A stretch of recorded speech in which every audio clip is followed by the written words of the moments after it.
7 of Good Luck High Five. That's right. You're listening to a podcast that's for you if you play Magic the Gathering. Whether you are getting super excited for Strixhaven or super excited for Commander 2021, we are here for you. I'm one of your hosts, Maria. I'm another one of your hosts, Megan. And on today's show, we're talking all about Strixhaven, baby. That's right. We have gotten a huge glimpse into that universe. I can't even call it a glimpse. It's just a look. It's a look. It's a stare. Straight up stare into the soul of Strixhaven. That's right. So we're going to talk all about it because it is super exciting to see what's coming around the bend. We've even got a Strixhaven box of goodies that we're going to unbox on the show for you. That's right. Plus, the Kaldheim Championship was this past weekend, so we'll take a little bit of a look at what is the new hotness in Standard and Historic, what went well, and what did not go well in terms of deck performance. And if you're like, hey, I want to win games of Magic the Gathering on Arena, don't worry, we got you. We're going to tell you which deck.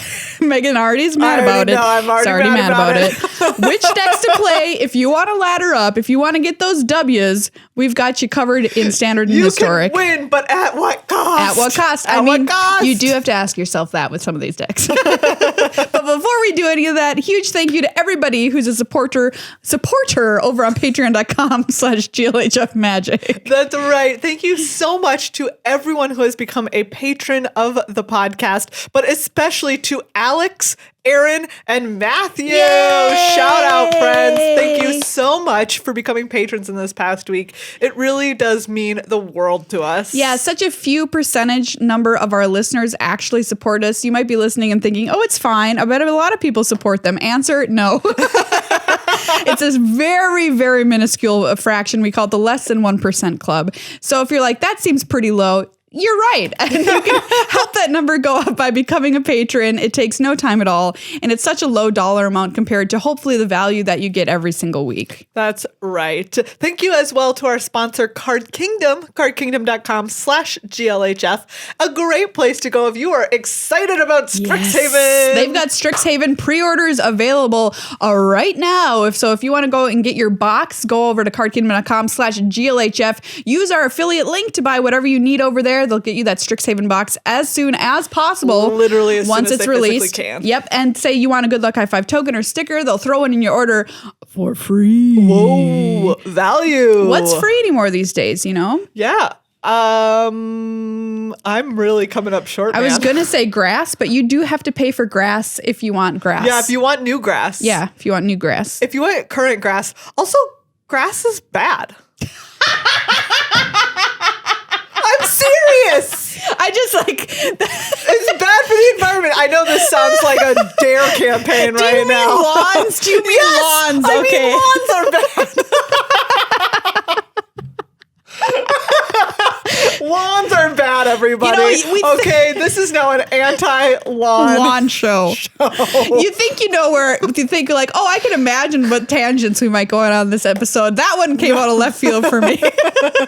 Just so you know, they're bad for the environment. They're like a holdover from literally like way back in like the Regency days of when people over in Britain would be like, oh, how do I show that I'm like very wealthy? Oh, I can afford all this grass. But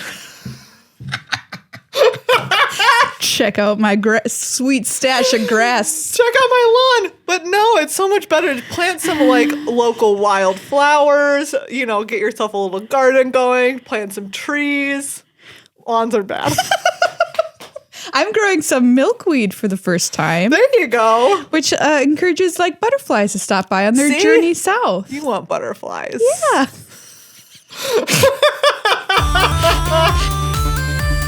Let's kick this off with some Strixhaven action. We got a box from Wizards of the Coast showed up mysteriously on our little doorstep. My goodness. Here it is. Were you also, when it arrived, were you like, oh no? Why? I don't know. Mine came in a box that was like not. Oh, you were like, what is this? Yes. Because you weren't expecting it. I wasn't expecting it. And it doesn't come from like Renton or anything. It comes from some other fulfillment center somewhere. Ooh, spooky. Spooky. So I was like, where is this box? No, I was probably like, oh, it's probably the Strixhaven stuff. Oh, fair enough. Okay. You're not as naturally suspicious as I am. Ooh, Maria. Check it out. The first thing I see is a Prismari scarf. That's right. And you are Prismari. I am. Ooh, I've got a Witherbloom one I'm right going to here. open it right away and put it on. Oh my goodness. Check it out. These are pretty sweet scarves. Yeah, man. There you can see the cool like logo for Prismari on the scarves too. Mine is red and blue, which is the Prismari colors. We've also got the silver quill in Give here. me that silver quill. Ooh, that one's pretty sweet. And we've got finally, no, not finally, we've got Quandrix, green, blue. Yeah, you can't leave any out. The Math Mages. Lorehold, red and white. Ooh, and they have said that the Magic store is going to have they're going to have scarves these? if you want these sweet scarves. And they also have some cool Letterman style jackets. I love it. The MTG Pro Shop. Yes, the MTG Pro Shop. That's what I'm trying to say. Thank you. Look, we have an acceptance letter. Wow. We're officially accepted into Strixhaven. Are you sure? Just make sure before. Just make sure. Yeah. Don't say we're accepted. What if it's a rejection? What if it's a rejection letter? It could be. Prospective student, we would like to congratulate you on your acceptance to Strixhaven University. At Strixhaven, we pride ourselves on providing exemplary education to all mages who pass through our halls. Over the course of 700 years, we have nurtured some of the greatest magical minds, including the deans you will grow to respect as you complete your studies here. Well, they're really assuming that I'm going to respect these I was about deans. to say it's a big leap, but Here at Strixhaven, we believe in academic excellence and in providing enlightenment to our students so they may further share their talents with those on our campus. Whether you're expressing your artistry with Prismari, orating with Silverquill, exploring ancient texts with Lorehold, solving equations with Quandrix, or examining the balance of life with Witherbloom, know that you have a place here. Our staff is dedicated to ensuring your vibrancy and safety as you learn to wield your talents and achieve the highest level of mastery. No matter which college you enter, we know you will create memories to last a lifetime. Oh, cute. This is like embossed, by the way. There's do you see that? Yeah. It's pretty nice. Pretty nice acceptance letter here. You know what? I have to say, it's really wild. As someone who has known that I've been a blue mage for forever. There's no blue on your scarf right now. No. Do you know what? Silverquill is like the most my identity of any of the things. Is. Yeah, for sure. Like, I never quite knew if I was like Azorius or maybe like Simic, because they'll never quite fit. Yeah. But do you know what? Silverquill. Silverquill you fits, found man. your home. Yeah, truly. I mean, I as well. I mean, I love the Rakdos Guild from the first time I ever played Magic. But am I really like a Rakdos type person? Not really.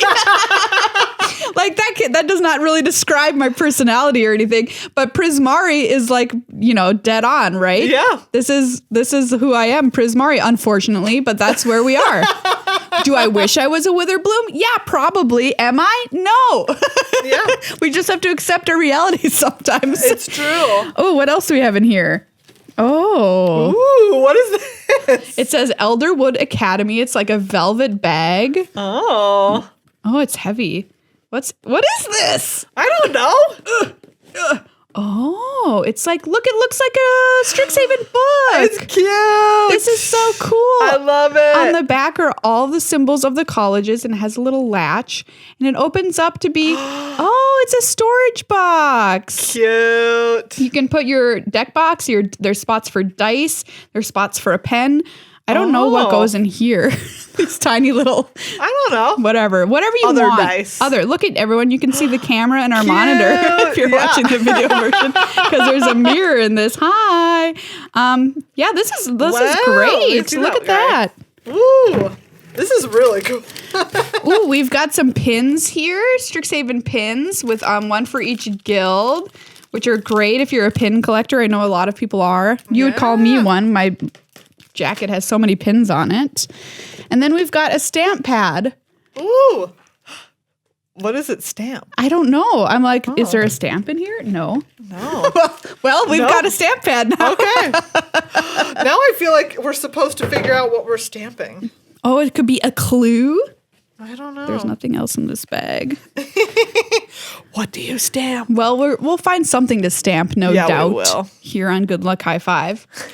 Well, this is a great box. This is really cool. Thank you, Wizards of the Coast, for sending this to us. This is awesome. Oh my gosh. Loving it. It's super cool. Yeah, this is probably the best one that I've seen. Yeah, They're same. getting so good at making this cool stuff to send to people. Yeah, that book is awesome. Very cool book. So let's talk about Strixhaven. Yeah. Now that we're decked out. So much more. Hold on, I'm gonna like move rustly bags first. Okay. Everyone prepare for some rustle. Rustling is going to be happening. Rustle. Megan is moving the rustly bags. Russell Crowe.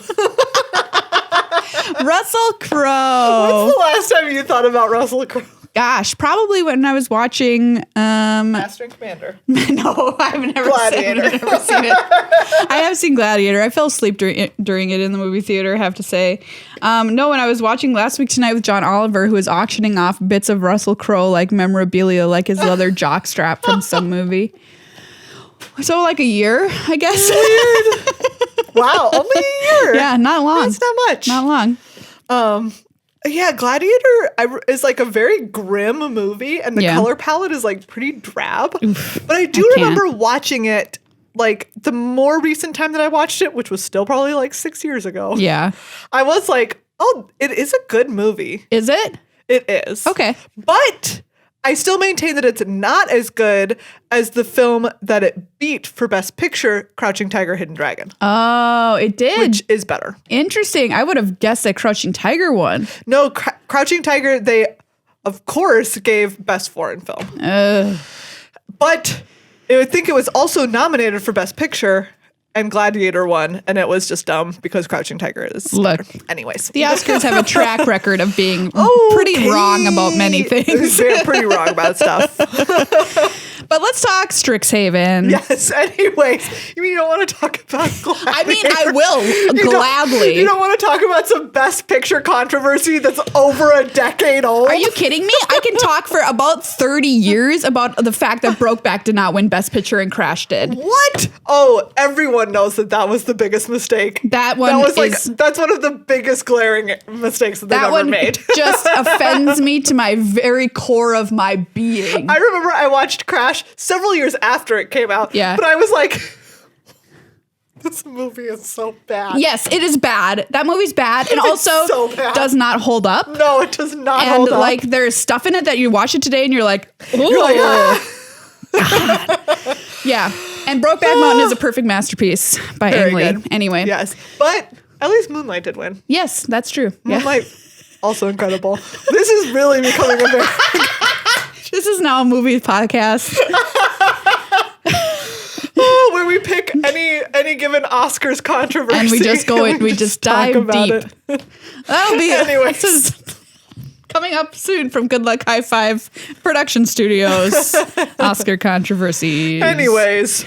Yeah. Strixhaven. Ready to talk about it now. Where should we start? Ooh. The Deans? We should start with the Planeswalkers. Okay. In my opinion. Yeah. Okay. Let's do it. So we know we've seen Kasmina now and Liliana, aka Professor Onyx. Yeah, I think having Liliana appear as Professor Onyx is so cool. I love this angle. Same. It's like, I love that the card's name is just Professor Onyx. Yep. And you only know it's Liliana because it's legendary Planeswalker Liliana. She's I don't know what she's doing. Is she hiding out? Is she that's my question. Taking a vacation, teaching? What is she doing? I don't know. Maybe, or is this her new job? Maybe she's just like, you know what? This is what I'm doing now. I'm done with like killing people and being a necromancer. I'm going to try and go the straight and narrow and be a professor. And be a professor of, stuff. Can she keep it up? Probably not, but we'll see. And also this card is sweet. Yes. And somebody needs to cosplay this immediately. Yeah, the art is so cool. Professor Onyx, 4 black, legendary Planeswalker Liliana, 5 loyalty. It has Magecraft. Whenever you cast or copy an instant or sorcery spell, each opponent loses 2 life and you gain 2 life. I love it. Pretty sweet. +1, you lose 1 life. Look at the top 3 cards of your library. Put one of them into your hand and the rest into your graveyard. Okay, classic Liliana situation. -3, each opponent sacrifices a creature with the greatest power among creatures that player controls. Even more classic Liliana. -8, each opponent may discard a card. If they don't, they lose 3 life. Repeat this process 6 more times. Great ultimate. Great. Really good stuff. Oh, very cool. By the point you ultimate her, they don't have any cards in hand. Right? Likely. Like, and you get to do it 7 times. Oh, I love it. That's so cool. Oh, very, very Yeah, I'm here for this Very Liliana cool. card. I think this card is fun. It's flavorful. It'll be fun to play. It's just an A+ in my book. Yeah. Plus, there's Kasmina Enigma stage, which I think is just like, oh, it's so cool to see Kasmina again. Yes, we originally saw her in War of the Spark. She was just one of the planeswalkers that was like, also this one exists. And we're like, who? Who is this? And it's really cool to get to learn more about her. I saw somebody tweet, I believe it was Mike Sigrist, who said, did anybody else have a heart attack when they saw the casting cost of this card, which is 1 green blue? Did anyone else have like a moment of like, no more Oko, please, no. 1 green blue. And at this point, an infamous casting cost, I would say. Truly. 2 loyalty. Each other planeswalker you control has the loyalty abilities of Kasmina Enigma Sage. I like that. She gave them her abilities. Yeah. Which is, I think, in part, like, important because she has a +2.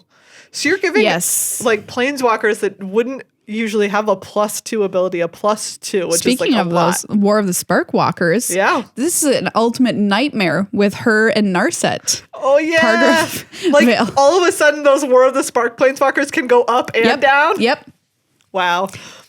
I really hate that combo I just said, and I'm sad I put it out there into the world, but you know what? It exists. It exists. +2, scry 1. Okay. -X, create a 0/0 green and blue fractal creature token. Put X +1/+1 counters on it. Oh, okay. And -8, search your library for an instant or sorcery card that shares a color with this planeswalker.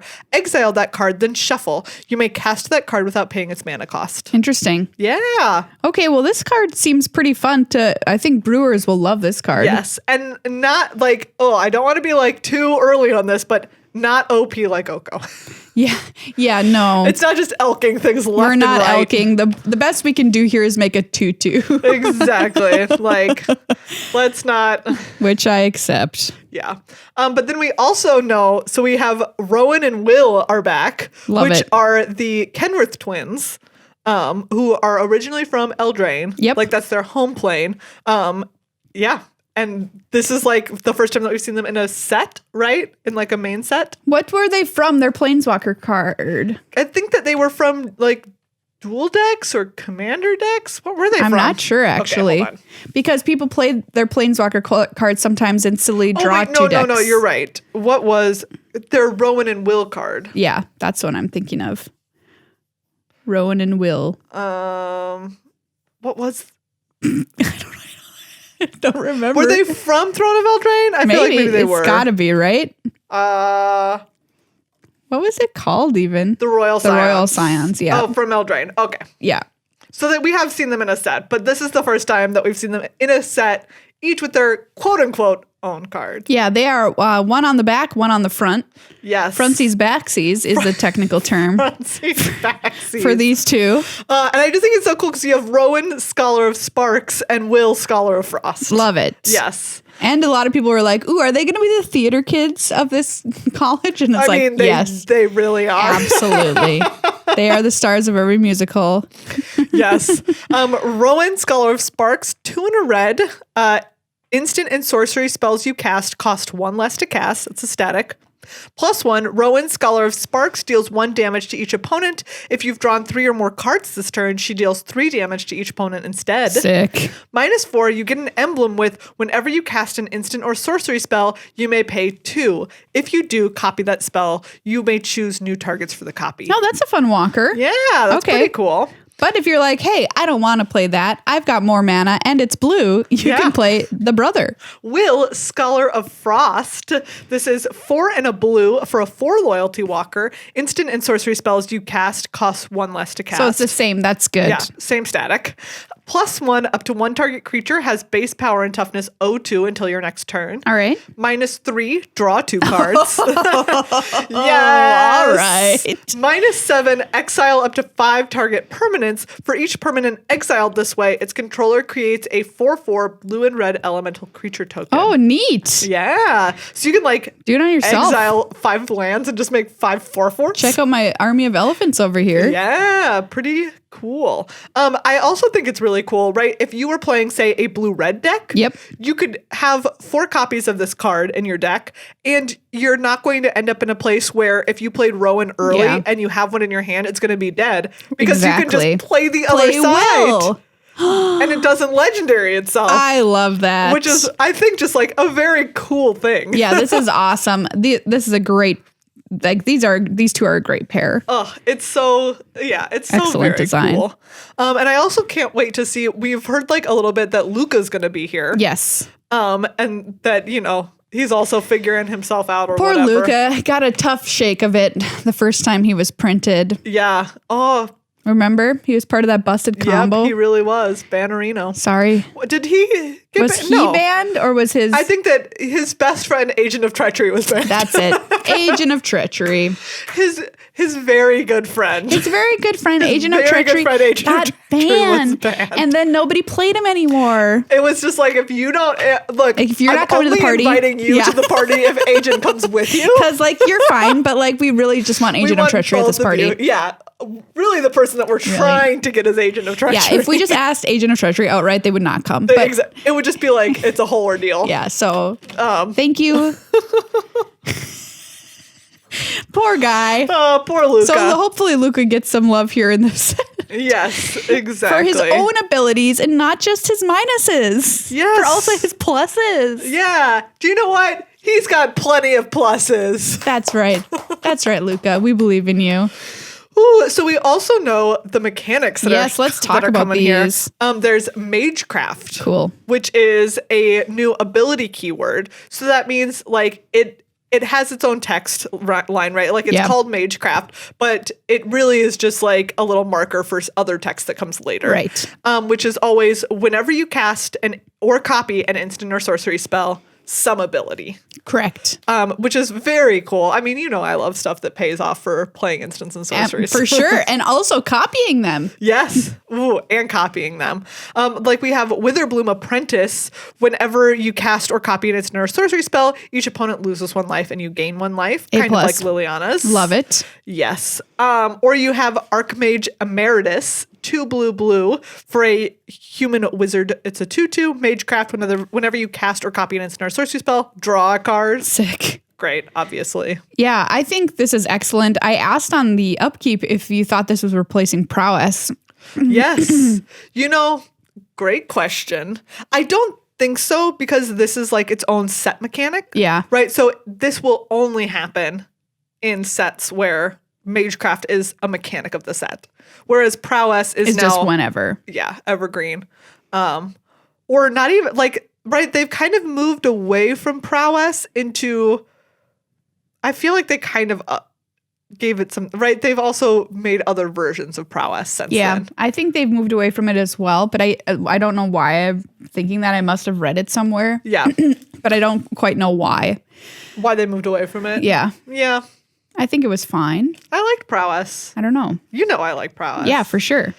I love stuff that But Magecraft allows instant sorcery. Anyways. Magecraft allows for a Prowess-like ability that's more flexible because you can just say, oh, well, I wish it wasn't just giving me +1/+0. Yeah. I wish it was doing X. Other things. Yeah. We also have Dragon's Guard Elite, which is 1 and a green for a 2/2. Magecraft, whenever you cast or copy an instant or sorcery, put a +1/+1 counter on Dragon's Guard Elite. Nice. Yeah. Pretty sweet. Yeah, I think this is an excellent keyword ability and happy to see it here for sure. And it looks like it's across the colleges as well. Yeah. And then there's also Learn. Learn! This is my favorite. I love when you just call it what it is. Learn. You're like, do you look, know what?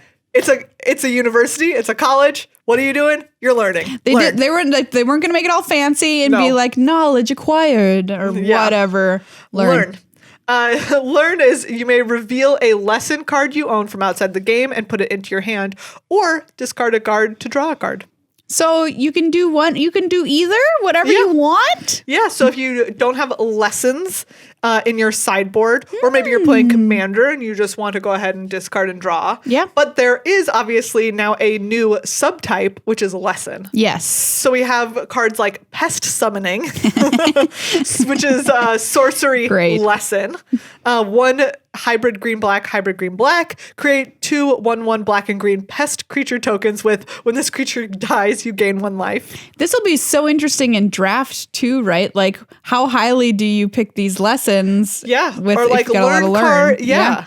It's like pretty cool. What order do you do them in? What ones do you leave in the board? Which ones do you put in your deck? I also do like, though, that learn has this ability that's like, hey, also, in case that didn't pan out for you. Correct. Or in case you're just interested in what's in your main deck and not what's in your sideboard, like, also you can just discard draw. And think about this too. Learn pretty good for best of 1 play on Arena. Yeah. Because it allows you to sideboard without sideboarding. Right? Yeah. Very, very true. So I'm super excited about that. Plus, we have Ward now. Yes. Which is a new keyword. Ward. Yes. On stuff like Waterfall Aerialist. This is 3 and a blue for a 3/1 flying. Ward 2, whenever this creature becomes the target of a spell or ability an opponent controls, counter it unless that player pays 2. So this, I'm going to go out on a limb here and say, is the new version of Hexproof. That's right, Maria. Oh, you know what? Yep. It does seem that, Hexproof has been a thorn in many people's sides. Indeed. It is likely the most hated mechanic in Magic. Top 3, probably. It's way up there. Yeah, it's way up there. Yeah. People do not like it. And, for good reason. You want to be able to deal somehow with something your opponent is doing, which you can, of course, by sacrificing, etc. And they always want to encourage. I feel like Wizards is moving towards more interactive as opposed to less interactive. Yes, absolutely. And I think they were wondering about this for a while. They're like, what about protection? So protection from black, protection from green, etc. And now I think we're like, what about this idea? Ward. And it's like Hexproof Mini. Yeah. And I think it's really good. At what point does the ward number become Hexproof? That's a question I've been thinking about. 6? 5? 5? Yeah. Something like that. But these words we've seen so far are I think, all Ward 2 as of this recording, which is like a little mini hexproof. Yeah, exactly. Like, it's going to make stuff more expensive, especially if you were like, right, we always see a lot of 4-cost removal in draft. Yep. You've got your classics like I'm not even remembering any of them. Well, you can even just go poison the serpent. Feed the serpent, poison the cup. Yeah, exactly. Like 3 or 4. Yeah. And moving that up to 5 or 6 is just like a significant difference. Absolutely. Either you're like spending the entirety of turn 6 casting 1 spell. Yikes. Which is just rough. Instead of being able to be like, oh, here's 4 mana, and then I can also play maybe a 2-drop or something out of my hand. Exactly. That's pretty brutal. Yeah. I'm here for this mechanic. I'm really excited to see how it plays out and how much protection ward really does give. In the end, I think it'll be the difference maker. Like you said, you're going to get 2 extra turns that you wouldn't have gotten normally with this card. Yep. Or whatever. It is. Yeah. Pretty interesting. Also, so we also have seen the deans of each of the colleges. And these are, again, modal double-faced creatures. And I think it's just such a cool way to do this. Instead of being like, oh my goodness, we have to have 10 slots in this set for each of these deans of both colors, or doing like more hybrid color stuff, which is always cool, but like we've also kind of seen done before.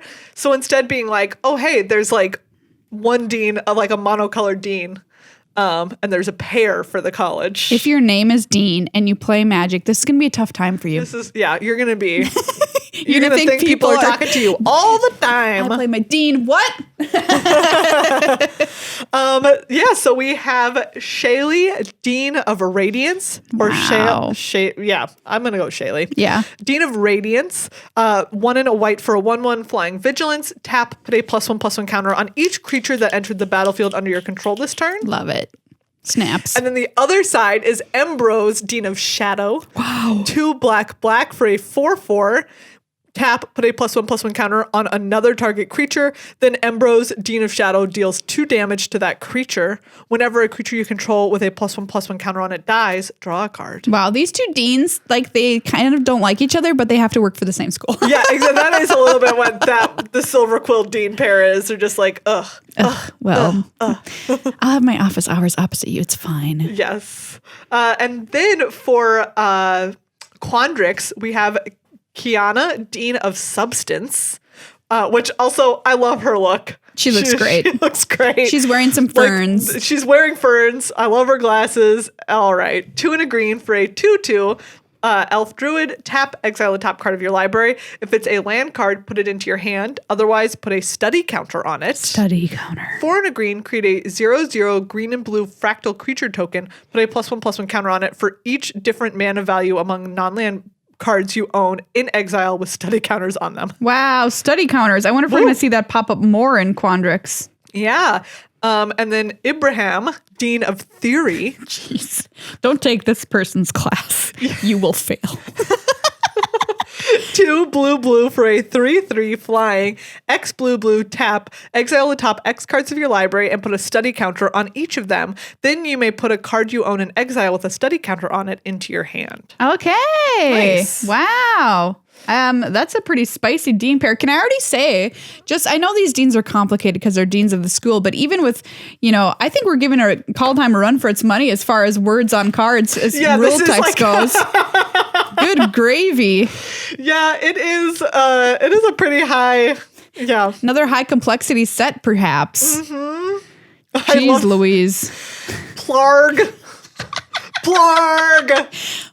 get in here. Dean of Chaos. This is the one you want to be. Oh, yeah. Plarg, Dean of Chaos. Absolutely. Dean of Chaos. This is tap, discard, draw a card for 2/2 for 1 in a red. 4 in a red, tap, reveal cards from the top of your library until you reveal a non-legendary, non-land card with mana value. There's the word mana value, 3 or less. You may cast that card without paying its mana cost. Put all revealed cards that do not cast this way on the bottom of your library in a random order. And then the other side is Augusta, Dean of Order. These two also, I feel like. Yeah. Although maybe they're actually Chaos and Order. I feel like maybe they're very harmonious together. Oh, they could be. Like I could see them getting along in like a in a weird kind of way. In a weird kind of way, right? She's 2 and a white for a human cleric. Other tapped creatures you control get +1/+0. Other untapped creatures you control get +0/+1. Whenever you untap each creature you control, then tap any number of creatures you control. She's a 1/3. What the heck? My brain exploded. Tap, untap, tap, tap, untap, tap, untap. Oh my god. Tap. Augusta, I can't with you, Augusta, right now. Sorry. This card name, I love this card name. Yes. Valentine, Dean of the Vein. Great. Dean of the Bean. Dean of the Bean. This is one of our Witherbloom Deans. Okay, great. It is a single black for a 1/1, menace and lifelink. If a non-token creature an opponent controls would die, exile it instead. When you do, you may pay 2. If you do, create a 1/1 black and green pest creature token with when this creature dies, you gain 1 life. I love the pest sub-theme here in Witherbloom. Yes, pests. And then the other side is Lizette, Dean of the Root. I want to be her. Oh, yeah. Her outfit. It's great. Also incredible. I need to see someone cosplay this. Please. Need to. Mm-hmm. 2 green for a 4/4. Whenever you gain life, you may pay 1. If you do, put a +1/+1 counter on each creature you control, and those creatures gain trample until end of turn. Okay, so pump it up your pests. Yeah, man. As you would. Pump up the pest. Pump up the pest. Pump it up. All those pests are pumping. It's a hit. It's a hit, everybody. And lastly, it's your Deans, All Maria. right, let's do this. This is Ulvida. Uvilda. She hangs at the back of your throat. Dean of Perfection. She's a wizard. 2/2. Tap. You may exile an instant or sorcery from your hand and put 3 hone counters on it. It gains, quote, at the beginning of your upkeep, if this card is exiled, remove a hone counter from it. And when the last hone counter is removed from the card, it's exiled. If it's exiled, you may cast it and it costs 4 less to cast this way. Wow, that's a lot of words. Hone counters. Yeah. It's kind of like suspend, but Yeah. you know. Hone is a very strange word. Anyway, this art. This red one, great. Nasari, Dean of Expression. I love it. I love it. This is a 4/4 for an Efreet Shaman. At the beginning of your upkeep, exile the top card of each opponent's library. Until the end of the turn, you may cast spells from among those exiled cards, and you may spend mana as though it were mana of any color to cast those spells. Whenever you cast a spell from exile, put a +1/+1 counter on this Dean. Wow. That seems really good. I like that. Yes. I want to see this art more close up. Maria, I feel like you need to cosplay this one. Like, look at... No, not that one. No, not that one. The other one. No. Oh, you closed it. I just closed the window. All I did was close the window. Yeah, the art for this set, it goes without saying that it is absolutely glorious, especially, of course, all of the Mystical Archive arts, which have been coming out, now fully revealed, by the way, which are just incredible. Yeah. Oh, I would love to. Somebody make me this dress, please. Oh, it's amazing. Wow. Look at it. So great. I'm way into this. Yeah, she's doing like a back bend with like flame hands, lightning hands, with a great dress that looks like something out of Moulin Rouge kick line. I'm into it. Yeah. I'm into it. A+. All right. These Deans are great. Yes. And so obviously in the coming weeks, we will be talking so much more about Strixhaven because it is just so cool. It's so cool. I love the flavor. It reminds me of Throne of Eldraine. Yes. And I love, of course, I'm going to call it like the guild system, which is aligning yourself with a college that you feel like it helps, express who you are. And I feel like we've been talking about this, but it feels to me like it's nice because it gives a new dimension to each of these color pairs that like if there wasn't something that exactly suited you before, maybe there is now. Maybe there is now. And if it's not now, then it'll be when we get to the Shadow College of Strixhaven. We do the other 5. Ooh, spooky. We don't know that it's Shadow, by the way. That's just something we made up on the show. I really hope that there's like the evil one. The evil side of Strixhaven. Yes. Can we talk about one more thing? Yes. I want to mention Paulo's card. Oh, yeah. It's so cool. So on the coverage of the Kaldheim Championships this past weekend, we revealed Elite Spellbinder, which is a card based on Paulo Vitor Damaderosa, your current reigning world champion. Because he won the world championship, he gets to be on a card. It's very cool. The art by Ryan Pancoast is really cool, and it looks like Paulo. It looks like Paulo. It's so cool. I love it. And it has a really cool ability. Yes. So this is 2 and a white for a 3/1 flying. When it enters the battlefield, look at target opponent's hand. You may exile a non-land card from it. For as long as that card remains exiled, its owner may cast it. A spell cast this way costs 2 more to cast. Yeah, the reason so I wanted wanted like a little tax. I wanted to bring it up. It's right because we've been talking so long about how do we give white its own deal. Yeah. What is white's deal other than making a bunch of little tokens and whatever? Mm-hmm. So white's been experimented with a whole bunch of times. Lifelink, flying, okay, sure. Yeah. Which these things exist in other parts of the color pie too. But what can we give it that boosts its power level, but it isn't broken, that helps give it an identity, still feels white? What is it? And I think this is a great option. This is a nice option, yeah. Yeah. So I think that with like this, I think with the ability of Skyclave Apparition, which is the one where it exiles and it never comes back, but you do get the token. I think that that's like a really cool area that they're pushing white into. Love it. Yeah. So yeah, we'll see what happens. I'll here for this card, which, by the way, really interesting story. Paulo worked with them for months before it got made. Yeah. He was asked, which set do you want it in? He was like, offered one from Kaldheim. And he's like, no, I want it from Strixhaven. I like that better. And like, basically, he's like, I just want it to be really good. He didn't want it to be a card that like you like, only in a snow deck or whatever. He's like, I want a card that might even get reprinted in the future. Yeah. Like he wanted a powerful card. Good for him. And he got it. Yeah. I think this card is great. People are talking about potentially playing it in Humans and Modern. Yeah. And that makes sense. One of my favorite little story, there's a video about this which you can watch, but he's like, when Ryan Pankos painted it, he's like, yeah, I like it, but can you make him skinnier? He's like, I've lost like 30 pounds. Can you please paint him skinnier? And Ryan was like, all right. Sure. Okay. But yeah, A+. Yes. And just so you all know, there are some free sleeves from each of the colleges. So we'll post get your those free sleeves down in the show notes. Yep. So you can make sure you get your free sleeves. Absolutely. The stuff's available to buy on Arena right now if you want to pre-order Strixhaven like 50 pack bundle and also the Mastery Pass. I always get both of them because I feel like once I buy that, I'm good kind of for the set. Like I can make whatever deck I want basically. Yeah. I usually pick one or the other just depending on what I don't think you have to get both. In the moment. But yeah. I think it's a good deal. And you know, show off your style with your sleeves.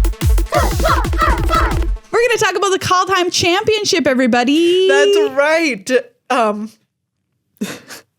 I thought I was going to hiccup. Done. Oh, no, okay. I thought I was going to hiccup, but then I didn't. So anyways. This happened this past weekend, 3-day tournament on twitch.tv/magic. We had the MPL, the Rivals League, and a bunch of challengers battling. We had 211 players for $250,000 prize pool. And we had a champion. Yeah. And Arne Huschenbett. Who was playing Dimir Rogues and Standard. Dimir Rogues, everybody. Oh, Arne. So yeah, we were standard and historic for this tournament. Yeah, and we wanted to, because we had talked a little bit last week about what was maybe going to be making a splash in each of those formats. Yep. Follow up a little bit with you in case you are trying to climb that ladder. Absolutely. So yeah, we've solidified now basically what the decks are in standard, what's good in historic. Of course, things will change based on this information, but here's a good starting point. Yeah. So over in historic, the deck with by far the best win percentage was Orzhov Auras. Orzhov Auras, everybody. Orzhov Auras, Maria, 60.1% win rate. Oh. Are you so happy or Praise what? Kaya's ghost form. This is incredible. You know, listen to the show. Know that I said it. You know that I said it. Yeah. Like, there is records. It is on the record, me saying that this deck is the best that I think it has ever been in any iteration of itself in any format. Wow. Given the decks around it. I think that you actually are correct. Yes, because there has never been like a modern Boggles deck that has this kind of win rate. Yeah, exactly. So when modern Boggles got invented, kind of like played by Reed Duke for the first time in the World Championship, I think that's what it was, when he got second place. Was that what it was? A World Championship? Yes. Yes. Anyway, so it was, probably pretty good then. But like the thing is, if you're playing Boggles in modern, you have to know what other decks are being played around you, because there are times when it's bad and there's times when it's good. But it's never been as good as I think it is in historic right now. And what a fabulous win rate for this deck. Arne Huschenbett, the champion, brought this in historic, and I was went undefeated on day one. Undefeated, yeah. Which is 3 rounds of standard and 4 of historic. And I've got to say, it just feels great if you're looking for a historic deck that's fun to play, that you'll understand, that has resiliency, that still is really interesting and complex decision trees as well. Late in the game, consider Orzhov Auras. And if that's not your flavor, the next best performing deck was Bant Control. Yep. Which is surprising because we didn't see it on coverage at all. Didn't see it. 59.3% win rate. So I'm interested in this because Azorius Control we did see on coverage. Yeah. In historic, as well as Dimir Control. Yeah. And Bant did better than both of them. Actually, do you know what? I did misspeak earlier. The best performing deck was what several of the pros, led by Gabe Nassif, brought, called Pigblade. Pigblade? Also known as Abzan Midrange, which they brought specifically to prey on Jund Food, the most played deck in the format.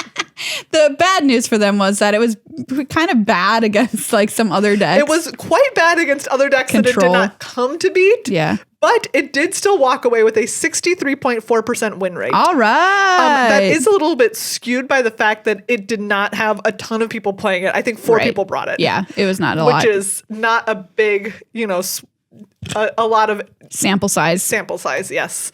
But that being said, that still is, like, they still did do it. They still did do it. Yeah, I mean, I guess right call.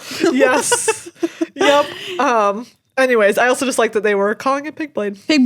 Pigblade. Yeah. So the number one deck was Jund Food, Jund Sacrifice decks. Yes. but only 48.8% win rate. Okay. Yeah. Those decks are so annoying to me. But if you are somebody who likes those decks, turns out still good, still playable, and was the most represented deck this past weekend. Yeah. Moving on to Standard. Standard, the number one deck was Sultai Ultimatum. Yes. Which I think unsurprising. Saw it coming. Hashtag saw it coming. But then Temur Adventures was next. And that had also not by far, but it had one of the best win rates of 57.4% for Temur Adventures. Yeah, I love this call by people who brought Temur Adventures to beat Sultai Ultimatum because going into this weekend, I was like, I don't know what beats Sultai Ultimatum, ? Nothing. Yeah, but the answer is some really big threats backed up by some counter spells. Yeah, I think that's great. Like counter when they play their ultimatum, just counter it. Yeah. And meanwhile, you're just doing your adventures thing. Like Temur Adventures is done now for half a year plus. And now it has stuff like Alrund's Epiphany. Yep. Get some extra turns. For sure. Yeah. Very strong deck. Real good time. Technically, the deck with the highest win rate was Gruul Adventures, but this was only 7 decks out of the whole field. Yes. 211. And that's basically like just you're not getting fun with Alrund's Epiphany. And also potentially skewed by the fact that one of those players made it all the way to the top 8. Yes, that's true. Which was pretty cool. Also, Maria, I was so excited. I don't know about you. I was very excited to see Shota Yasuoka back in a top 8. Yeah, I know you would be. Yeah. Oh, Shota. A classic control player. Yep. And just like one of the all-time greats of the game. Shota is so fun to watch too. Yes. In person because he plays like at the speed of light. Like his plane has already gone around the globe 2 times while you're standing taking a picture of it. You can tell his mind is just 10 steps ahead. Yeah. But watching him play on Arena is also fun because he's just ice cold, like stone face expression. It's just brilliant. Yeah. So yeah, it was a really great top 8. It was. It was great to see Javier Dominguez back in there. Dominguez back in there. That guy can't be stopped, apparently. Yeah. I thought it ended up placing 3rd. I thought it was a fabulous top 8. Grzegorz Kowalski got 2nd. Happy to see him. Shahar Shenhar back in the top 8. Get back in the top 8. Yeah. I thought it was a fantastic top 8 as far as people were concerned. It was standard. If it had been historic, I think it would have been even more fun because historic's just, I think, more fun right now. But deck diversity in both formats, high. Some of these decks are old, right? So some people are bored with them, like Temur Adventures.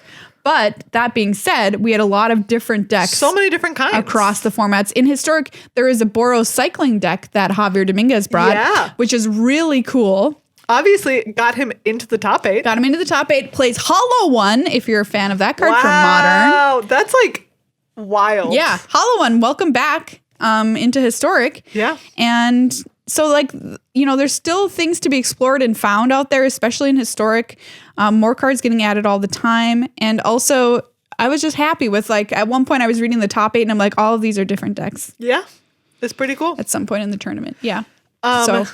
Yeah. Awesome. And Standard soon to be shaken up by Strixhaven. Yes. And here's the thing I'll say about Standard. So people are kind of bored with, which I think rightly, with some of the decks happening like Adventures, like I said, been around for a long time. I think that hopefully what we're seeing happen is Wizards learning their lesson a little bit about printing cards like Oko. I think so. And Uro, etc., which are too powerful. Yeah. And then being like, okay, we got to take it back a little bit. Mm-hmm. So I don't know this, but this is what I'm hoping. And so now we're going to have to be in a little bit of a lull for a while while they print cards that are less powerful than those. But hopefully once we get those out of here, we'll be in a spot that's better overall health-wise.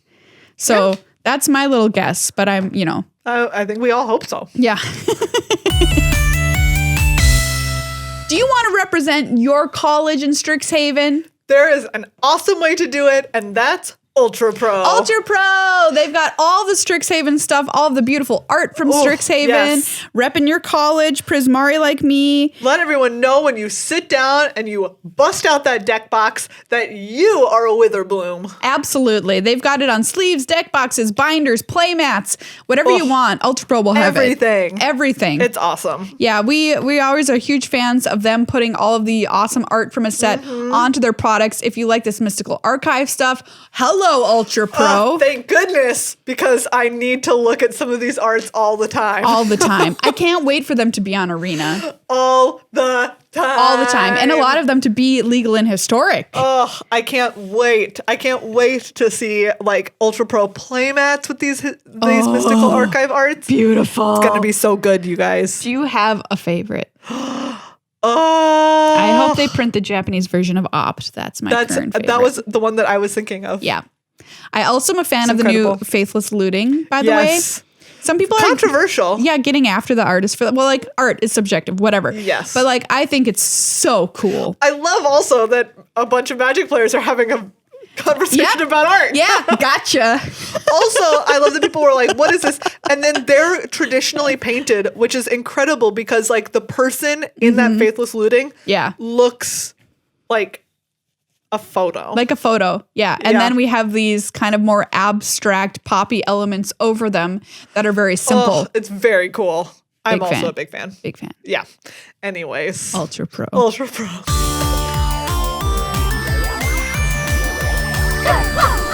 Everybody, that is this episode of Good Luck High Five. Thank you so much for coming along our magical journey with us. Another week of the year. Super stoked for Strixhaven. Oh, man.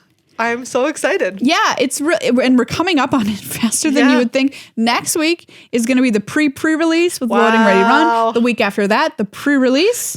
So you know what that means? Judge Rob is going to be on the show. That's right. Judge Rob. There's just so many words on There's these so cards. many words. So we've got some great stuff coming up for you in the future. More talk about Strixhaven next week. We barely scratched the surface this week, honestly. Barely. There's so much awesome stuff. We've got a preview card coming out on a Wednesday of this week. So that's tomorrow if you're listening to this on the day it's released. So check that out over on our YouTube page, youtube.com/goodluckhighfive. It's a good card, everybody. That's our tease for you. It is a good card. It's a good card. You will want to see it. So check that out.